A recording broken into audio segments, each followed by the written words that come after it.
I'm really happy that you brought that point, because a lot of people, especially like I said, especially nowadays, want to become a YouTuber for the sake of becoming a YouTuber. Well, the new American dream is to be an influencer. Oh, definitely, right?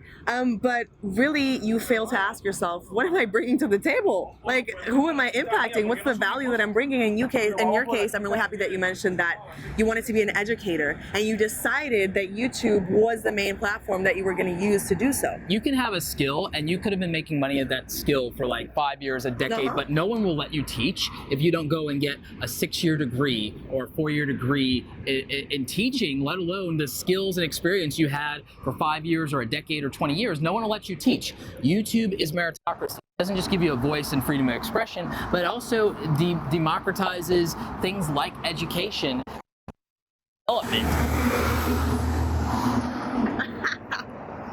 And it gives us access that the mainstream market just doesn't allow for sometimes. So I think it changes lives, and it lets other people be empowered to change lives because they can. Yeah, and also it gives you a portal to create your own university, literally, if you wanted to, your own online academy, which is something that, you also have an online platform outside of YouTube as well that's educational, right? AwesomeCreatorAcademy.com. I silently built that in the background off of the coaching business that I'd already had. Yeah. I built that more in 2017, and the thing is, I didn't talk to my YouTube audience about it specifically yet.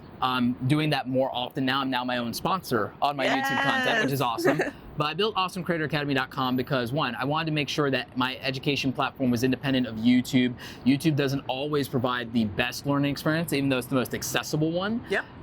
But it's not concentrated, and there are too many distractions. You're learning something, and then here's a cat video, right? So and you're off. Yeah, so I wanted something practical. I wanted to be able to build something more direct and more intimate and scalable. But I also, from a business standpoint, wanted something where I'm not beholden to the YouTube platform, its algorithm, its advertisers, so I could teach on my terms and not their terms, because that's why I didn't want to go to the traditional education model anyway. I was going to be beholden to whatever the university wanted, to whatever like the tenured professors wanted, to whatever the administration wanted. Like, do I want to be beholden to YouTube too? And my answer was no.